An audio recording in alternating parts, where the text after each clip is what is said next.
You and I might conceptually state that magic is an art. But if you're like me, you don't know exactly what that means. And moreover, if you're used to the content on this channel, you might be wondering, what does this have to do with a book review? Well, in this episode, I'm going to be talking about a book that is not only teaching us the art of magic, but in itself is an artistic endeavor. And I've realized in studying this book that I really haven't addressed that aspect in a long time. So I want to do that in this episode as I talk about this particular magic book. The book in question is Repertoire II by Asi Wind. And if you've clicked on this review, the chances are pretty good that you don't need me to explain who Asi Wind is, but just in case, let me give you the quick highlights. Asi is an Israeli-American magician who made his name originally by being one of the consultants for David Blaine and his magic show. However, he's more than just a consultant. Along the way, he started to make a name for himself as both a performer and as a creator of both interesting and clever magic tricks. Back in 2018, he gave us Repertoire I, which frankly speaking has been one of my favorite magic books bar none.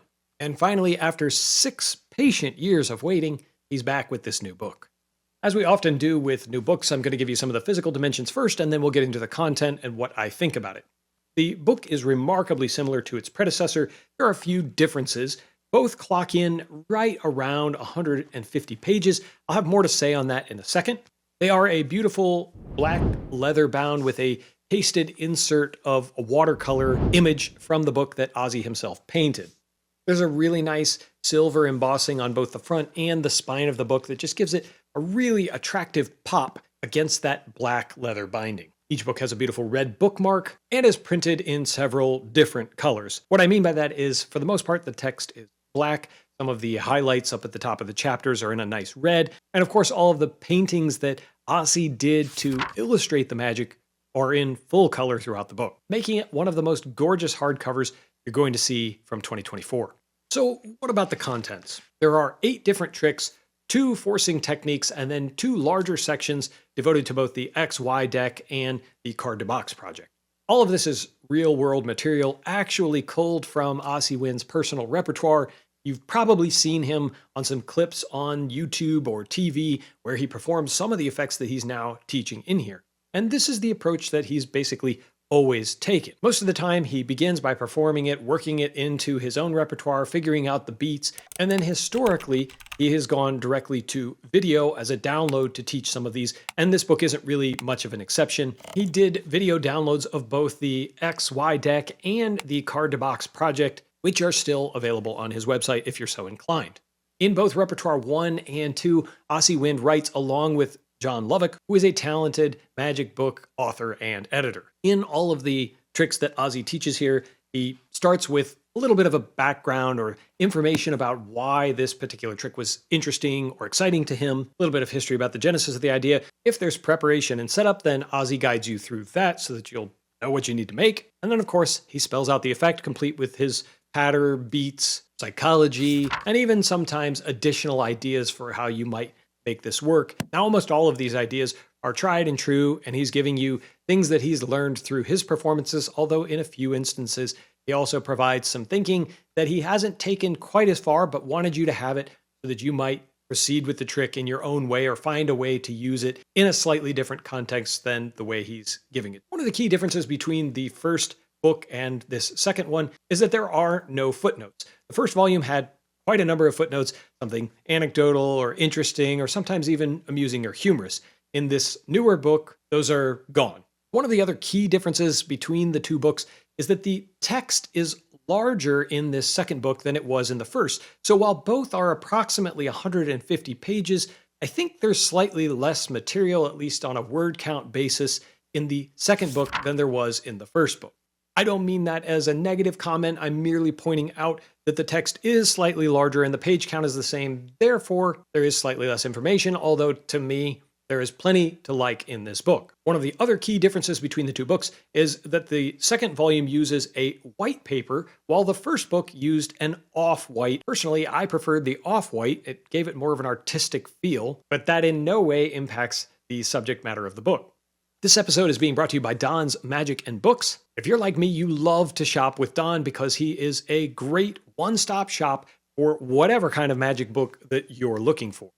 He has a bunch of older, out-of-print classics that you can finally get at a very reasonable price, but he also carries the latest and greatest. So if you want to purchase one of the newest and hottest books to hit the market, you can add that to your order as well. Of course, Don does all of this with fast and free shipping if you live in the United States and you meet some minimum thresholds, and you'll be able to find him at many magic conventions throughout the year. So when you're there, stop by and say hi. He's a great guy to get to know, and I think you're going to love shopping with Don's Magic and Books. Just like the first book, there are tricks and routines that are taught using other props other than cards, but this is definitely a card-heavy book. But unlike the first book, which had many routines that utilize a memorized deck, the second book doesn't use much of that material and instead focuses on card tricks that can be performed basically with any deck, or if you need to put work into it or have a setup, as I said, that's explained. The illustrations were hand-painted by Asi, and as you can imagine, they're sufficient to learn whatever sleights you need to.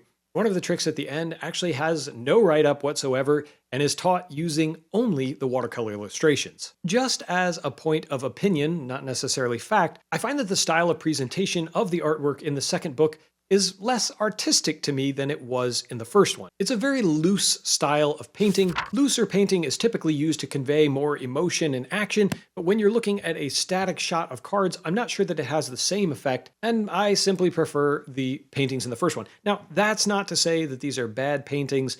I don't want you to take that away at all. In fact, this has inspired me that when I finish writing my own book, I want to have hand-painted illustrations because I think they're a gorgeous addition and something that makes it completely unique to other books. This is as good a point as any to start talking about this discussion of artistic merit within the world of magic. Normally, when I do these book reviews, I talk about value proposition, and we're going to do that again. But I think that in a way, I'm realizing that that's a little bit crass and probably too commercial. Sure, I want you to know if I think that you can use these routines because some of you are buying this book because you want to learn new magic tricks to perform for people. If you're buying it for that reason, I do think that you're going to find a lot to like. The book itself is $100, which is fairly pricey, but of course you're getting his card-to-box project, which itself retails for $40, and the XY deck, which is another $20, plus numerous other routines and techniques. On the value front, I will point out, if you own Asi's previous book that he co-wrote with John Graham, Magic Between Friends, then you already have access to one of the tricks that he teaches in the book, Anybody and Nobody. Other than that, I'm unaware of their existence in any other printed form, so I think that there's a lot to like. While there are a lot of great tricks in the book, I think many magicians will be buying this because they're interested in the card-to-box project or the XY deck. Both are very significant sections within the book, and especially with the card-to-box project, Asi is teaching some of his pet routines and different ideas that you can use the core technique to present it in different ways, of course, not all within the same show.